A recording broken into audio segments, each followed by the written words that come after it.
नमस्कार दोस्तों, राजेंद्र स्पीक में आपका स्वागत है। आज की वीडियो में लाया हूँ आपके लिए एक प्रेरणादायक कहानी का शीर्षक है मेरा लाल। तो एक दिन की बात है, दिन की आखिरी ट्रेन स्टेशन से निकल गई थी, तो फिर ये अगले दिन सुबह ही आने वाली थी। ट्रेन मिलने की कल्पना किए हुए एक बूढ़ी महिला के पैर तेजी से स्टेशन की तरफ बढ़े जा रहे थे, किंतु स्टेशन पहुँचते पहुँचते आखिरी ट्रेन छूट गई। तो महिला निढाल होकर एक बेंच पर बैठ गई। उसके चेहरे पर चिंता के अनेक भाव आए थे। एक कुली ने उस माताजी को चिंता में देखा और उनसे जाके पूछा, माँ जी, आपको कहाँ जाना था? मैं आपके बेटे के पास जाऊंगी, महिला ने जवाब दिया। पर आज तो कोई ट्रेन नहीं है। यही ट्रेन थी जो आखिरी थी, चली गई। अब तो अगले दिन सुबह ही ट्रेन आएगी। महिला बेबस लग रही थी। तो कुली ने कहा, माई, अगर आपका घर दूर हो तो यहीं प्रतीक्षालय में आपके लेटने का प्रबंध करा दूं और भोजन भी आपको पहुंच जाएगा। कोई दिक्कत वाली बात नहीं है।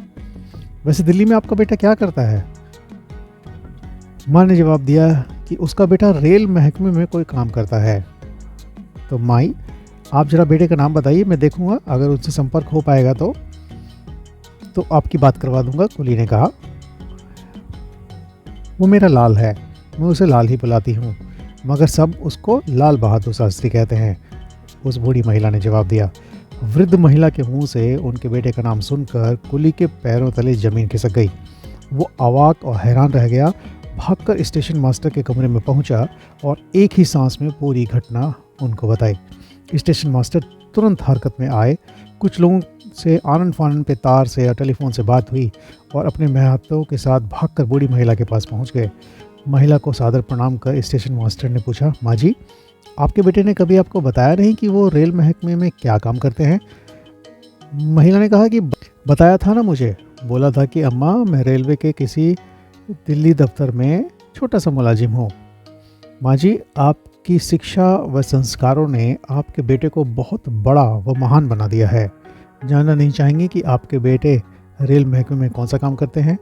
स्टेशन मास्टर की बात सुनकर महिला के चेहरे पर हैरानी के भाव थे। माँ जी, इस पूरे भारत में जितनी भी ट्रेन चलती हैं और जितने मेरे जैसे लाखों रेलवे के मुलाजिम हैं, वे उन सब के मुखिया और अगुवा हैं। वे भारत के माननीय रेल मंत्री हैं।